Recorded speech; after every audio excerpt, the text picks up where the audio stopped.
All right, 3rd Nephi chapter 4, the refined and expanded edition, aka the gaps version, the fill in the gaps. Verse 1, and it came to pass in the latter end of the 18th year, those armies of robbers had prepared for battle and began to come down and to sally forth from the hills and out of the mountains and the wilderness and their strongholds and their secret places, which they had carefully chosen over many years, hiding in remote places that offered natural protection from discovery and attack. And they began to take possession of the lands, both which were in the land south and which were in the land north, and began to take possession of all the lands which had been deserted by the Nephites, and the cities which had been left desolate, abandoned not by choice, but by necessity, as the Nephites had consolidated their forces elsewhere for survival. Verse 2. But behold, there were no wild beasts nor game in those lands which had been deserted by the Nephites, and there was no game for the robbers save it were in the wilderness. For even the animals seemed to sense the wickedness that had taken root in those places, and fled deeper into the wild. Verse 3, and the robbers could not exist, save it were in the wilderness for want of food. Their strength, once so fearsome, was now weakened by hunger, for they relied on the wilderness to provide what they could not produce through honest labor. For the Nephites had left their lands desolate, and gathered their flocks and their herds and all their substance, and they were in one body, a united people, driven by hope of survival and faith in their God. 4. Therefore, there was no chance for the robbers to plunder and obtain food, save it were to come up in open battle against the Nephites. They could no longer rely on ambushes or thievery. Only through sheer force could they hope to survive. And the Nephites, being in one body and having so great a number, having reserved for themselves provisions and horses and cattle and flocks of every kind, that they might subsist for the space of 7 years. A remarkable testament to the foresight and discipline, in which time they did hope to destroy the robbers from off the face of the land, not through reckless attack, but through patient endurance, and thus the 18th year did pass away. Gideonhi's attack plan. Verse 5. And it came to pass that in the 19th year, Gideonhi found that it was expedient that he should go up to battle against the Nephites, his hand forced by the desperation of his people and the dwindling hope that they could survive without seizing the Nephite lands. A grim admission of the path they had chosen, a path of destruction and violence as their only means of survival. Verse 6. And they durst not spread themselves upon the face of the land, insomuch they could raise grain, lest the Nephites should come upon them and slay them. The robbers, though fierce in battle, knew they were no match for the organized and watchful Nephite forces, and thus could not risk attempting to cultivate the land. Therefore Gideonhi gave commandment unto his armies that in this year they should go up to battle against the Nephites, hoping to catch them unprepared and seize the land before starvation set in. Verse 7. And it came to pass they did come up to battle. And it was the 6th month, and behold, great and terrible was the day that they did come up to battle. For the robbers approached with a ferocity that spoke of their desperation and then their determination to win at any cost. And they were girded about after the manner of robbers, and they had lambskin about their loins, and they were dyed in blood. Whether it was their own blood or the blood of their enemies, it mattered not. It was a sight meant to strike fear in the hearts of their foes.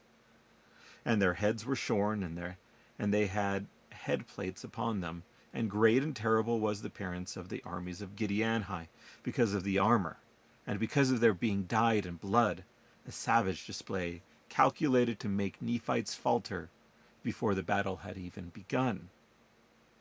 And it came to pass that the armies of the Nephites, when they saw the appearance of the army of Gideonhi, had all fallen to the earth, and did lift their cries up to the Lord their God, that he would spare them. and deliver them out of the hands of their enemies. For they knew that their strength alone would not suffice, and that only the power of the Almighty could turn the tide of such a terrible battle. The robbers' false victory. Verse 9. And it came to pass that when the armies of Gideonhi saw this, they began to shout with a loud voice because of their joy, believing they had already won, mistaking Nephites' prayers for submission. And they had supposed that the Nephites had fallen with fear because of the terror of their armies, never suspecting that Nephites were, in fact, preparing to rise with a strength far greater than their own, one that came from heaven itself.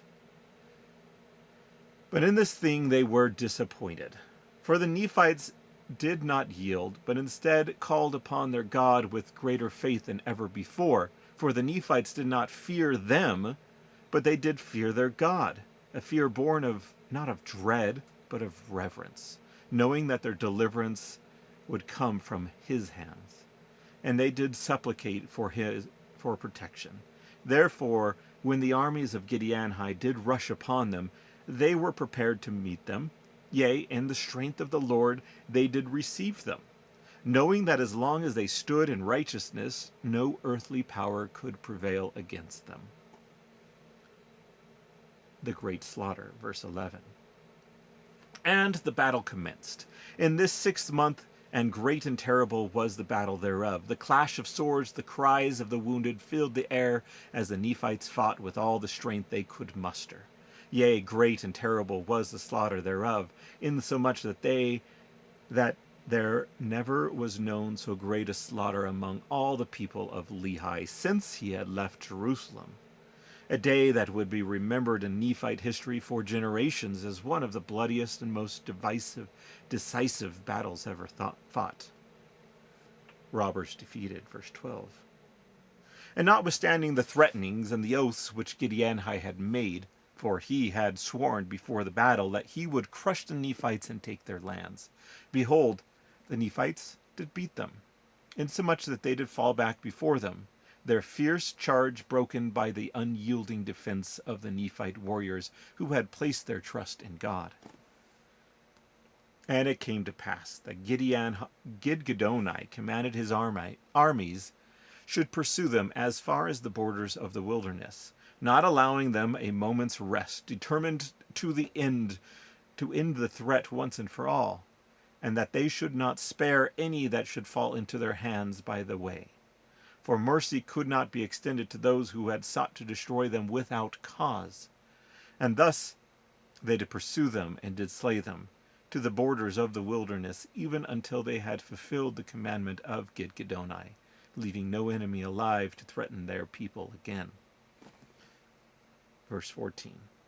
And it came to pass that Gideonhi, who had stood and fought with boldness, for though his cause was wicked, he was a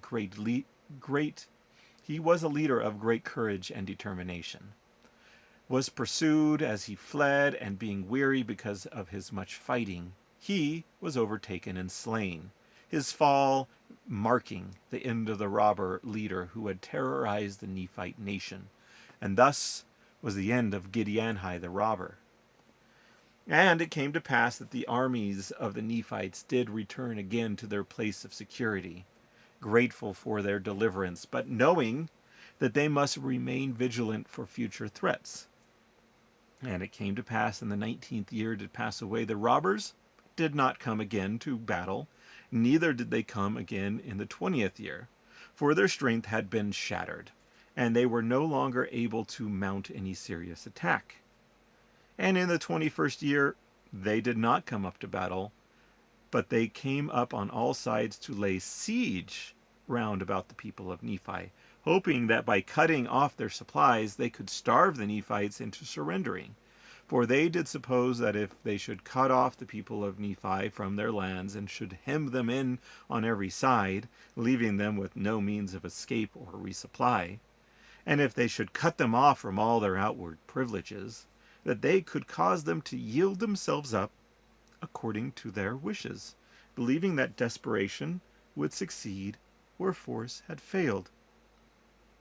Zarahemna's siege. Verse 17. Now they had appointed unto themselves another leader, whose name was Zimnaraiha. For Gideonhai's death had left a void in leadership that Zimnaraiha, a man of cunning but little honor, sought to fill. Therefore it was Zimnaraiha that did cause that this siege should take place, thinking that a more patient strategic approach might succeed where direct confrontation had failed. But behold, this was an advantage to the Nephites, for in their wisdom they had prepared for every possibility, knowing that the robbers might try such a tactic. For it was impossible for the robbers to lay siege sufficiently long to have any effect upon the Nephites because of their much provision, which they had laid up in store, enough to last them for years, making the robbers' siege efforts futile. The robbers' starvation, verse 19. And because of the scantiness of provisions among the robbers, for they had neither the means or the skills to sustain themselves in such a long campaign, for behold, they had nothing save it were meat for their substance, which meat they did obtain in the wilderness. But even the wilderness, once abundant in game, was now being stripped bare by their constant foraging. And it came to pass that the wild game became scarce in the wilderness, as the robbers overhunted the land in desperation, insomuch that the robbers were about to perish with hunger, their strength failing, as their bellies remained emptied, and their hopes of victory slipping away with each passing day. And the Nephites were continually marching out by day and by night, using their knowledge of the land and their superior discipline to strike at the robbers' weak points, and falling upon their armies, and cutting them off by thousands and by tens of thousands, decimating the robbers who could no longer defend themselves against the relentless Nephite assaults. And thus it became the desire of the people of Zimnaraiha to withdraw from their design, realizing at last that their hopes of conquest were doomed to fail, and that continued resistance would only lead to their destruction. Because of the great destruction which came upon them by night and by day, for they were now the hunted, and the Nephites had turned the tables on them completely. Zimnaraiha's defeat. Verse 23. And it came to pass that Zimnaraiha did give command unto his people that they should withdraw themselves from the siege, hoping to retreat far enough north to escape the Nephites' reach and regroup for another attempt at survival, and march into the furthermost parts of the land northward, seeking refuge in the remote regions where they believed the Nephites would not follow. And now, Gidgiddoni, being aware of their design, for he was ever watchful and always 2 steps ahead of his enemies, and knowing of their weakness because of the want of food and the great slaughter which had been made among them, he saw that their strength was utterly broken.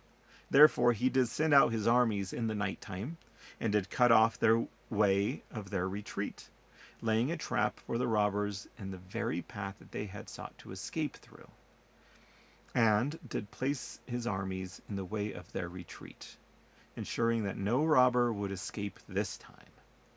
The Nephite ambush. Verse 25.